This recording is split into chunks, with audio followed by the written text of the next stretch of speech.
Hello നമസ്കാരം, ഏവർക്കും പുതിയൊരിടിലേക്ക്. ഇന്ന് ഞാൻ വന്നിരിക്കുന്നത് ബിഗ് ബോസ് മലയാളം സീസൺ 6ൻ്റെ ഇന്നത്തെ ഏറ്റവും പ്രധാനപ്പെട്ട അൺഒഫീഷ്യൽ വോട്ടിംഗ് റിസൾട്ട് അപ്ഡേഷനുമായിട്ടാണ്. വീഡിയോയിലേക്ക് മുൻപ് വീഡിയോ ലൈക്ക് ചെയ്യുക, ചാനൽ സബ്സ്ക്രൈബ് ചെയ്യുക. ഈ വരുന്ന മെയ് ജൂൺ മാസം OTT റിലീസ് ചെയ്ത ചിത്രങ്ങളുടെ വീഡിയോ നമ്മുടെ ചാനൽ ഭാഗം പരിശോധിച്ചാൽ നിങ്ങൾക്ക് കാണാം. എല്ലാ ബിഗ് ബോസ് ആരാധകരും ഏറെ ആകാംക്ഷയോടെയാണ് ബിഗ് ബോസ് മലയാളം സീസൺ 6ൻ്റെ ഓരോ ദിവസത്തെയും വോട്ടിംഗ് അപ്ഡേഷൻ അറിയാൻ വേണ്ടി കാത്തിരുന്നത്.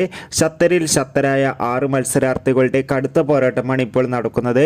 അതുകൊണ്ട് തന്നെ വോട്ടുകളുടെ അടിസ്ഥാനത്തിൽ 1ാം സ്ഥാനം ഇപ്പോഴും ജിൻഡോ, 2ാം സ്ഥാനം അഭിഷേക്, 3ാം സ്ഥാനം അർജുൻ, 4ാം സ്ഥാനം ജാസ്മിൻ, 5ാം സ്ഥാനം ശ്രീതു, 6ാം സ്ഥാനം ഋഷി. എന്തായാലും കാത്തിരിക്കാം വരും മണിക്കൂറിലെ കൂടുതൽ വോട്ടിംഗ് അപ്ഡേറ്റിനായി. നിങ്ങളുടെ ഇഷ്ട മത്സരാർത്ഥിയെ ആരാണ് തീർച്ചയായും കമൻറ്റ് ബോക്സിൽ രേഖപ്പെടുത്തുക. കൂടുതൽ സിനിമാ വാർത്തകൾക്കും ബിഗ് ബോസ് വാർത്തകൾക്കും വേണ്ടി ചാനൽ ഇപ്പോൾ തന്നെ സബ്സ്ക്രൈബ് ചെയ്യാൻ വേണ്ടി പരിഗണിക്കൂ. Bye bye.